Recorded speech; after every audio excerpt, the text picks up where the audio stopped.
Hello there, and welcome to episode 2 of my tutorial gameplay series for Necesse 1.0. So, for this episode, we're going to lay down the basics of our settlement, build buildings together, get a little bit on the crafting menu, and if there is going to be somebody hanging out, we're going to recruit them and manage our first settlers. So, first up, we need the settlement flag. And before I place that down, I just want to give a quick thanks to all that very positive response to episode 1. I'm really glad that you guys liked the series so much. We're going to be continuing. So, the settlement flag, you can place it down where you want. Just keep in mind that that is going to be the center of your village. The available territory of your settlement will also be exuding, so to speak, from this flagpole. So this should be taken into account if you have a more complicated area around yourself. So we're placing it down here and here. We're going to call it Tutorial Town. Feel free to call it as you want to. Can all be changed. We can right-click this flagpole now to open the settlement menu, but we can also just press C wherever we want to. C for settlement, I guess. Anyways, so it's also E for inventory, so maybe there is a constant in that. Either way, this menu is allowing us to get ourselves an overview about everything happening out here. Currently, we don't need to do anything because the town elder here is a self-sufficient person. They don't need anything from you. Everybody else that we're going to hire does need things from us. So, to get started and be able to host somebody, we're going to need to create a home for these. But I want to do one thing before we do that and quickly get ourselves a little bit into gear crafting. Last episode we mined out a really high amount of ore, so let's place down a forge. By the way, this is something that is a little bit odd about Necesse. The direction of items placed is always following the direction your character is facing. If that ever has been a problem for you, this is how to fix it. So now everything, however I move my cursor, will be facing this way. It's bound to my character model, not to anything else. Anyways, replacing that one down, right click it, and at the forge we do need some fuel, and then we can smelter things. Right click to get half the stack, and then we can right click further to just reduce the amount to desired stack size. I have cleared out the environment before starting today's recording, so we have plenty of room. So fuel is in there, so now we are going to put the iron ore in there, and if I have some broken tools that are made out of iron, anyways, we're going to put these here in as well. So as you can see here, the broken copper tools are going to get processed now first. And once these are processed, it's going to get back to the iron ore and going to use up fuel. Very Minecraft-esque at the end of the day. So, while this is getting processed, we're going to put these items in there like that and come back later. So, during our last adventures, we also got ourselves a crafting bench that we are going to place down at the wall here too. The carpenter's bench can also be crafted here at the workstation. 5 iron bars and logs. We were lucky to pilfer that. Okay, what I do need now is a couple of walls and a door to make a room for our next person that wants to move in. So if that is all here, by the way, a little bit too cluttery for you, you can switch on only craftable. I do that from time to time and turn it off again to see what's available. It is something you can and should be using as needed. So for now, we want just a couple of wooden walls. Don't worry if you're crafting a few too many. At the end of the day, everything in this game can be sold or otherwise get disposed. So we got now walls and a door, and we do want some floor as well because it really looks quite crappy in there without. So let's get ourselves a couple of these, and you can see how quickly you get rid of a lot of wood in your pocket. You can also build out of stone. At the end of the day, stone is also very available because you do mine a lot. Okay, so we're going to build two buildings today. One for my workshop environment and for my character to sleep in, and one for a potential new villager. I'll be starting with the latter first because we want to be able to just hire somebody when the opportunity is there. Because when you set up the settlement flag, people will just randomly roam to your settlement and ask if they can trade here, and then you can pay them to join your settlement. Okay, so speaking about payment, my coinage is a little bit low. As you can see here, it is very simple. We just put these on the cursor and place the walls down. Don't go too crazy for your first housing complexes. There are a lot of resources involved at the end of the day. A small house like this is really enough for your first people to be happy with. You can always expand these by just ripping out parts and expanding on that after all. Okay, so what's really important now is that you put in some sort of lighting in here. Again, R for torches. At least that's an abbreviation that makes sense somehow. And now we would be needing a bed, which we don't have right now. So let's get back to our forge and see what happened there. We got ourselves a little bit of this. So the first thing I will be investing into are shears. And as you can see here, I was bragging last episode about the generosity of the starting spawning point, and now look at this. All we can craft is a pair of shears. But with shears, we can now gather wool. And once we got wool, we can craft beds. And this is really, really important. The sheep around here can be just right-clicked at if you wield the shears. And once their wool is back, you can repeat that. If you kill them, you also get some wool, but it's a one-time thing. Especially those that are living next to your settlement, I'd strongly suggest not to kill them off because, you know, there's so little effort later to just put them into a breeding pen. Okay, now we have our first room. We sadly don't have enough wool in our pocket to build ourselves a first bed. Requires 10, but technically, once there's a bed in there, you have all the things necessary to host your first person in the settlement. Huzzah. As you all also can see, the game is extremely resource hungry when it comes down to crafting items. Those shears are not really the only thing we want to craft out of iron, obviously. I'd love to craft myself also, as soon as I can, an anvil. And this is one of the items I also recommend to get yourself as quick as possible. The anvil and the carpenter's bench really open up a lot of different options that you want to use. Okay, so one more quick thing. We're going to pack up now on stone walls and a stone door. I will not create myself a flooring now because I am running a little bit low on stone, as I can see. This is only a very, very temporary situation. And look at that! We already have our first harvest standing there. That's how quickly you can get self-sufficient with just some roaming. Anyways, so the other building now will be the workshop and the temporary home of our character. This is something I recommend to put as central for your settlement as possible, because a lot of the town's containers will be included here. I also make this one quite generously large because I want to have a lot of space in here to get myself all the workbenches under control, and most importantly, a lot of different chests, so we can have some order in here, because that's really, really a big problem. There's just so much stuff in this game, in a positive way. Okay, so this is going to be where we're going to stay at, and now the only thing that we're missing is a little bit of wool, so let's see if we can find another stray ice bear. No, we're not going to shear that guy. I don't think that this is working, and it doesn't look like a good idea either. Seriously speaking, enemies from foreign biomes can be a very, very, very, very mixed bag. The ice bear here in particular is, as far as I remember, pretty tough.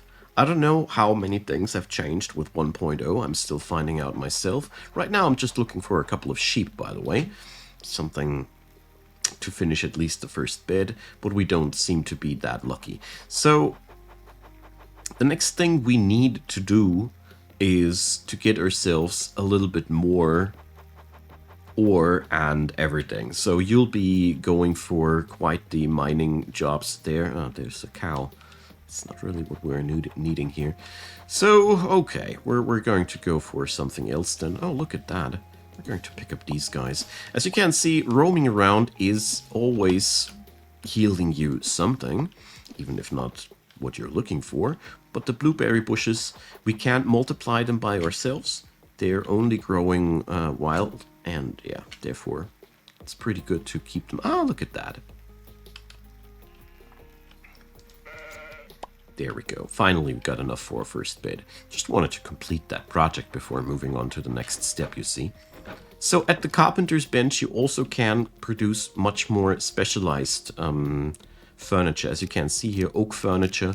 There is a set for every wood type in here. So for those of you who really like to go deep into building stuff, go crazy. We're going to keep things pragmatic here. We're just going to craft ourselves a bed so that we got ourselves a home for the next best person staying in here. There we go. There's now only one thing left to do. We now need to set up a stockpile so people in the village will have a point where they can dump their inventory into. So you press that green house button and you're done. That's the most basic thing.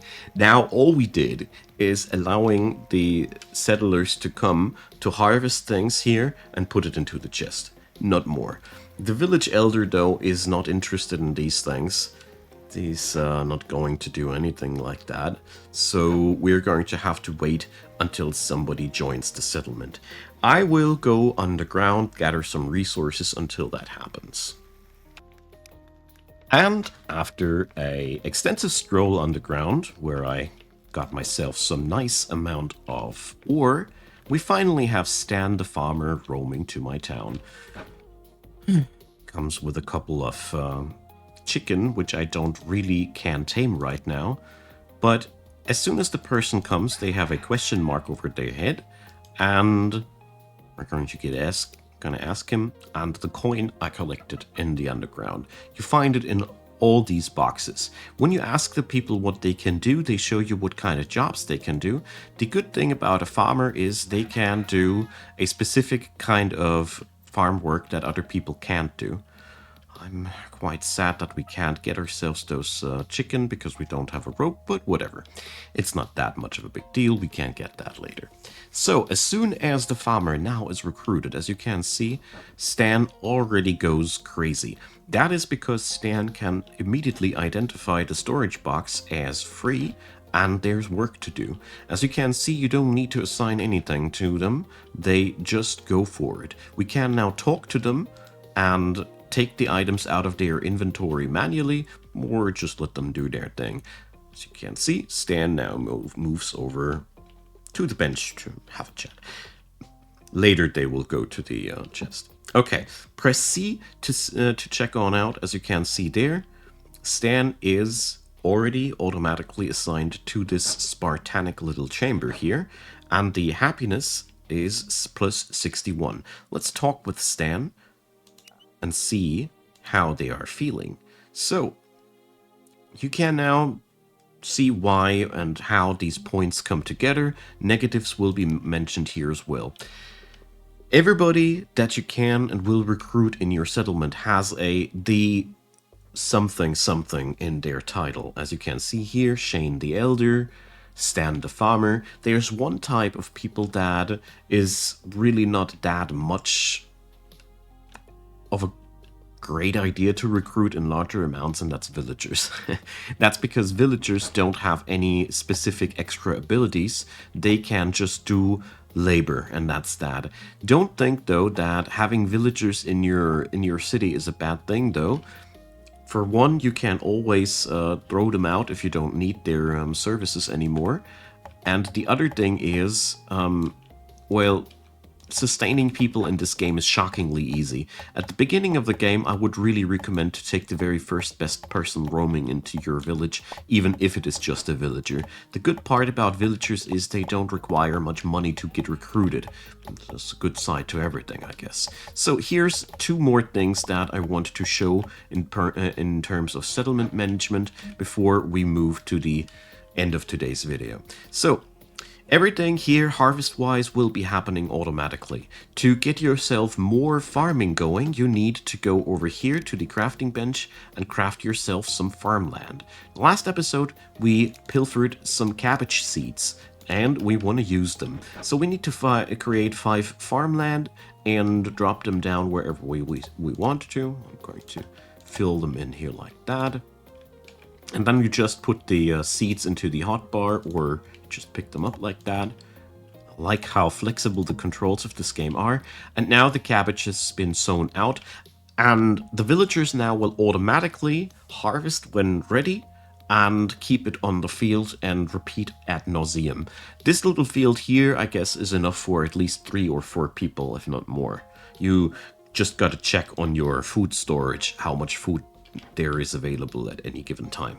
We're going to be covering the details of that in future episodes. So one last thing before we end today's episode, or, well, no, 2 things I want to do. So now for the pesky tree cutting. As you see there, tree cutting is something you need to do at the end of the day a lot, and let's automate that. So for that regard, we're going to pick up a couple of those saplings that we have found. This way we can also cultivate an income of the oak and spruce logs. And now I'm just going to place down, let's say, 10 of each kind like that. I like to space them out a little bit because they look really odd if you just clamp them together like compactly like that. But you can. It's up to you. It's your aesthetics, your build. It's a sandbox game after all. Go industrial, go cozy, go creative, whatever tickles your fancy. It's really the most important thing, that you build it the way that you like it. It's really nothing more important than that. Okay, so now we have placed down those saplings. Press C again, assign work, and now let's assign a forestry zone. Unlike harvest jobs, forestry doesn't happen automatically. There's just too many trees and they don't know what to do automatically with these. So you click that, and now we drag and drop a zone over these trees here, and for starters, that's all you need to do. This is automatically configured in a way that they will chop and replant those trees as soon as they are ready to do that. Over here in the work priorities menu, you can see that forestry is enabled for Stan. The only jobs that Stan can't do are husbandry, fishing, and hunting. Fertilizing is already a special job that can be only done by farmers, but you don't need a farmer specifically just to harvest things from the field. This can be done by everybody. So a farmer is just good at increasing the yields in the farming department, nothing else. You don't need the farmer to get the crops growing. This is really important to point out because I find the game to be extremely unnecessarily confusing at that end, because the farmer makes it sound like you really need that guy. Anyways, let's place down our own private bed, and you just click here, lock bed from settlers, and this way the next person coming to town won't be using your bed accidentally. Okay, so there's only one last thing that I want to do before we end today's episode, and I want to talk a little bit about gear. And I think, yeah, I should have enough for the anvil. Oh, tell you what, we can do that at night. By the way, your settlement, this is some nice little thing that I want to add, is only as safe as the light sources in it. As soon as there are torches around, it's the same rules as underground. Monsters don't come near anymore. This is a good trick if you want to stay safe. And look at that. There's the next person wanting to join us, but I don't have money for that. Shame. Anyways, let's extract the goods and place down the gold ore for later. And now we're going to craft ourselves an anvil. The anvil is pretty much rounding out our crafting benches. We now only lack the alchemy table, but I'm going to set that up in another episode. For today, we're going to place it down here. I'll be moving these items down to the other building. Okay, gear. So, first up, iron should be really reserved for the stuff that you need it for. There's plenty of things that can be only made with iron and no other material. Like, for example, the shears. Stuff like that is really first priority. But I gotta say, an iron pickaxe is already stronger than a copper pickaxe. You see more tool damage. And this is for me always the very first tool that I want to see in my inventory made out of iron, because invest iron to get iron faster. I think this is a very, very simple logic. After that, I gotta say, copper is an excellent material for your first set of gear. It's a pretty good starter armor. It gives you a little bit of armor, and the best part is your villagers can wear your excess gear, so when you don't need it anymore, you will hand it down to the folks, and there's nothing wasted here. So in short, experiment around as much as you want to. Like I said before, it's a sandbox game, and I personally think one of the most important things is to experiment and try out. Like, look at Shane. He tried out the handgun. He took it seriously out of the chest and it's now gone crazy. I love it. Anyways, try out weapons, and the most important thing to note though is valuable materials should always be used first for progression's sake. If you are one of the people that want to get through the content as quick as they can. If not, just go in your own pacing. Like I said, sandbox game and such. Okay, so what you should try to prepare yourself for when we're going to go for our first milestone here is to prepare yourself for the fight against the Evil's Protector. This is the very first boss fight. You will find mysterious portals in the underground, and if we use that now during nighttime, we would be spawning the first boss. We're not going to do that because we are horribly ill prepared for that. Next episode, I want to go a little bit deeper into automation. This is the very first thing that I want to talk about in episode 3. So we're going to teach our villagers to do the sorting and the crafting for us, so we don't need to do that anymore. And we're going to talk about preparations for the first boss fight. I think the boss fight itself is probably going to happen in episode 4, maybe episode 3. I don't know yet. I'm preparing these things in the time between. What's left to say? Thanks so much for watching. Really, I'm so happy doing this. Leave a like, leave a subscribe, leave your questions. If there are topics that you want to see addressed, leave the comments there. I'm going to go over a couple of questions that have been mentioned in episode 1 in the next episode. I'm going to do things chronologically here in this series, so be patient, please, with me, guys. So, if you want to donate a little bit via Ko-fi or YouTube channel memberships are also very, very welcome. Either way, I'd be very happy about any form of help. And many thanks for all of you who are in the crowd. And the most important thanks goes out for you watching this video until the very end. Deeply appreciate you taking that time, and see you on the next one.